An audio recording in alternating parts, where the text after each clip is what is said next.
Hi, I'm Andre Noel Potvin. Once again, we're going to look at another chest exercise. This is called the dumbbell flies. Now you may notice I'm not on a standard bench. Trainers, listen up carefully here.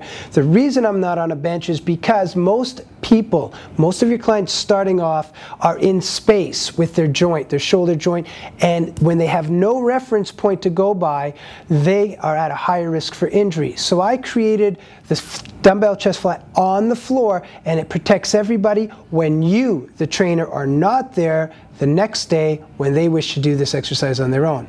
Let's have a look. Troy, up you go.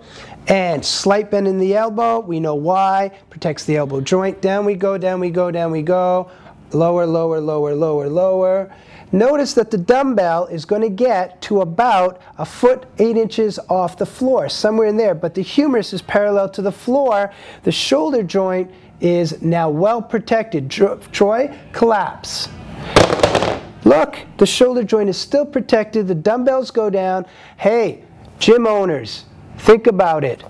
Dumbbells, well protected because they didn't have to fall 6, 3 feet, 8 feet from to the ground. So keep that in mind. Excellent training. Now notice, look how stable your client is. I use this for big professional athletes as well as people starting out. Excellent. Trainers, let's look at other common myths I see happening. We need that big stretch. I've talked about it with the bench press. You can go back and review that as well. Listen carefully. All chest needs is to go to its force-couple relationship where the force and its length are equal. That means it will be producing a great amount of force at its greatest length in the tension relationship. So if you go any further than that, it's like a spring door.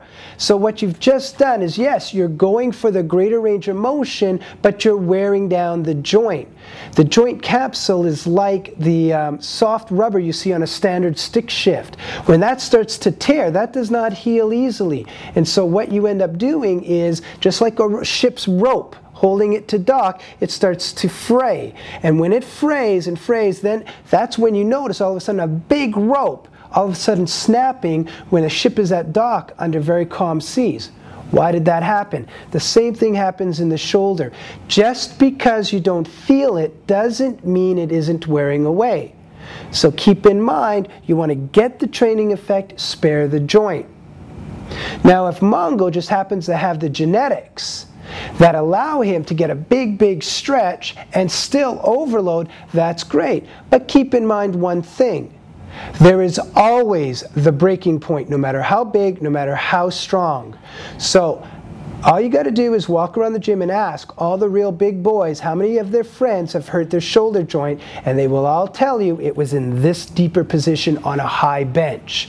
So if they do want to train, and they want to train with very heavy weight, that would be a really good place for them to train. See you on the next chest exercise.